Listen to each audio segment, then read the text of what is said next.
Hey guys, this is DMO73 and I am bringing you guys a spoiler article that we got today, written by my good friend Chris Durand over from Force of Will 101.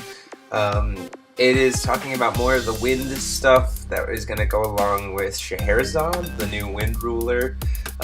This is some really awesome stuff, so before I get too hyped up, I'm just going to go ahead and dive right in. So the article is Fairy Unchained, Arabian Nights, two of the tales of Scheherazade.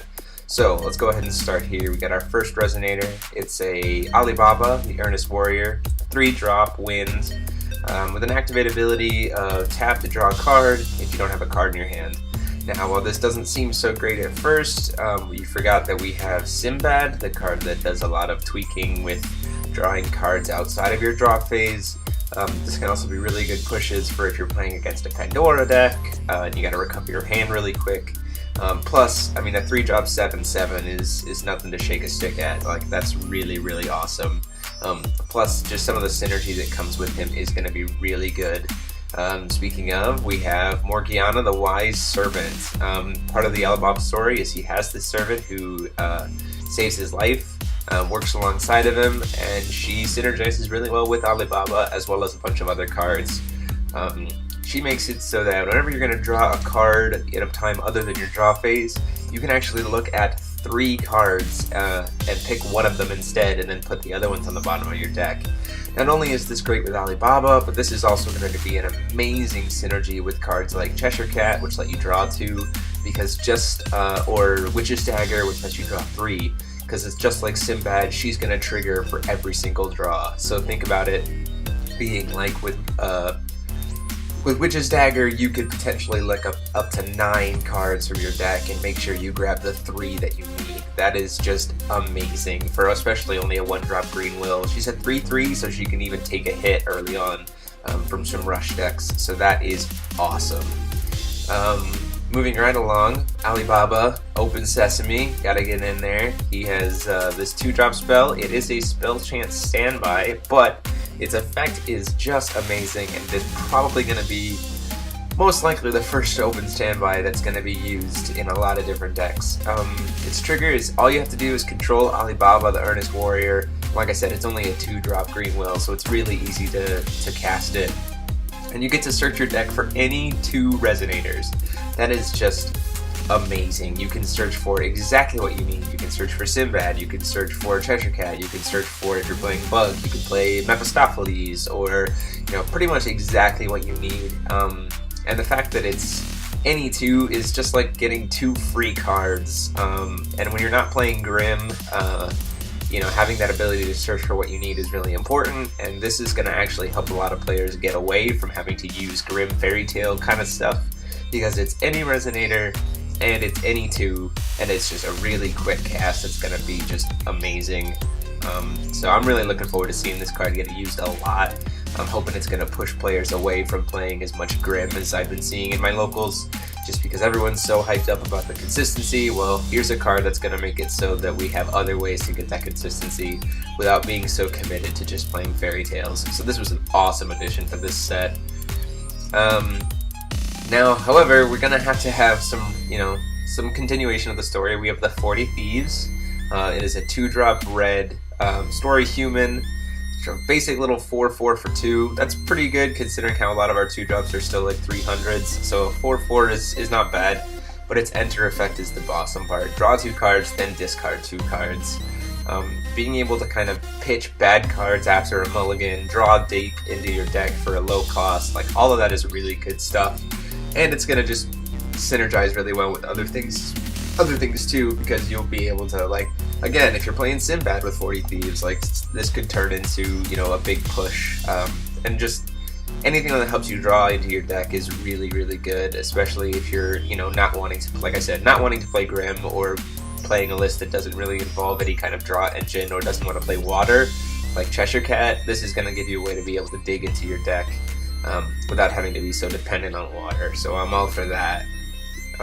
Of course, I mean, Aladdin is one of the tales that Scheherazade tells, so here we have some of the stuff from Aladdin. We're going to see probably more of him in the future, but we really haven't seen anything of him yet, at least Aladdin himself. But we do have Jinn, the Spirit of the Lamp. There's a Spirit Resonator, 1k, 1k, so that's automatically a huge body. It's a 4-drop, so it can come out the same time as Mephistopheles, but it has a little bit less power, but there's no drawback of having to banish stuff, so it's a pretty decent body, and a pretty, it's not too bad of a drop, especially since it's a 2 green, 2 colorless, so it's pretty easy to get out there. And then enter, remove up to 3 target resonators you control from the game, and at the end of the turn, put all resonators removed this way into their owner's field. This is kind of like, think about it in terms of your 3 wishes. You can essentially reset 3 of your monsters, which is great in terms of, if they've had their attack decreased, or if they've got a bad addition on them, or if they're rested down by like Hamlin or something like that. You can kind of reset them by removing them from the game and then bringing them back, and that'll help a lot for like recovery, especially against kind of control decks that are doing a lot of lockdowns and stuff like that. It's going to be really, really helpful for that. Plus, a 1k body is nothing to shake a stick at, so that's awesome. And then we have this item right here, the Aladdin's Lamp, because where would the genie be without his lamp? I really like this card. It's going to provide some interesting plays for being for some Kaguya decks, because it is a treasury item, so that's going to help Kaguya, the original Kaguya, out a lot for some interesting builds that are going to involve her. It's only a 2-drop edition, and it says at the beginning of your main phase, you can reveal your hand. If you don't have a Spirit Resonator, search your main deck for a Spirit Resonator, reveal it, put it into your hand, then shuffle your deck. So again, I draw my card, I still don't have a Spirit, I get a Spirit for free, and then I can keep playing my card. Like, that's good for only a 2-drop. It essentially gives, like, Kaguya, or any deck, really, an effect similar to Grimm, provided it's with spirits instead of fairy tales, at essentially no cost, so that is going to be really cool. But the thing is, we're going to need some spirits, so here is our first spirit. Obviously there's going to be more, but this is going to be one of the first ones. It is White Spirit. It's a green, 2 whites, Resonator Spirit, enter, bam, 500 life, right there.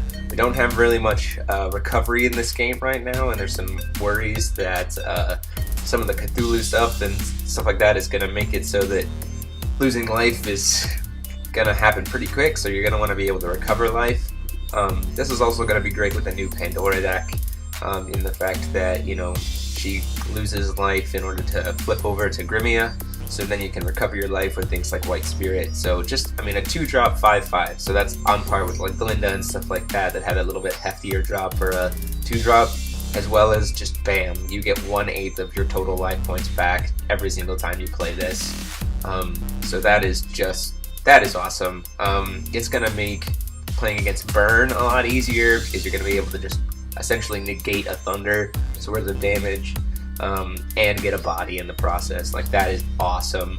So that's what we have for this spoiler. We'll be getting some more spoilers next week, and I'll be sure to do a video about that when it comes up. But in the meantime, guys, tell me what you think. Tell me what one of these cards you think is going to be the most important, what one's going to see the most play, what deck ideas you're already coming up with to play with these cards. I, for one, think that I am definitely going to play Spirit Kaguya, especially once we get some more of the spirits. I think that's going to be a really fun deck to play without having to, be too slow like Vampire Kaguya, or try and go for a weird setup like Infinite Turn Kaguya. I think Spirit Kaguya is going to be a really fun deck, and I definitely want to try that out. As well as just more like Sinbad draw shenanigans with Alibaba and Morgiana. I think those are going to be really cool. Those are my personal preferences, at least based on this stuff, and maybe some good red aggro stuff with 40 Thieves. But again, I'd like to see what you guys have to say about it. Just go ahead and leave a comment down below or a message telling me what you think you're going to play next. And as always, guys, this is DMO73 signing off.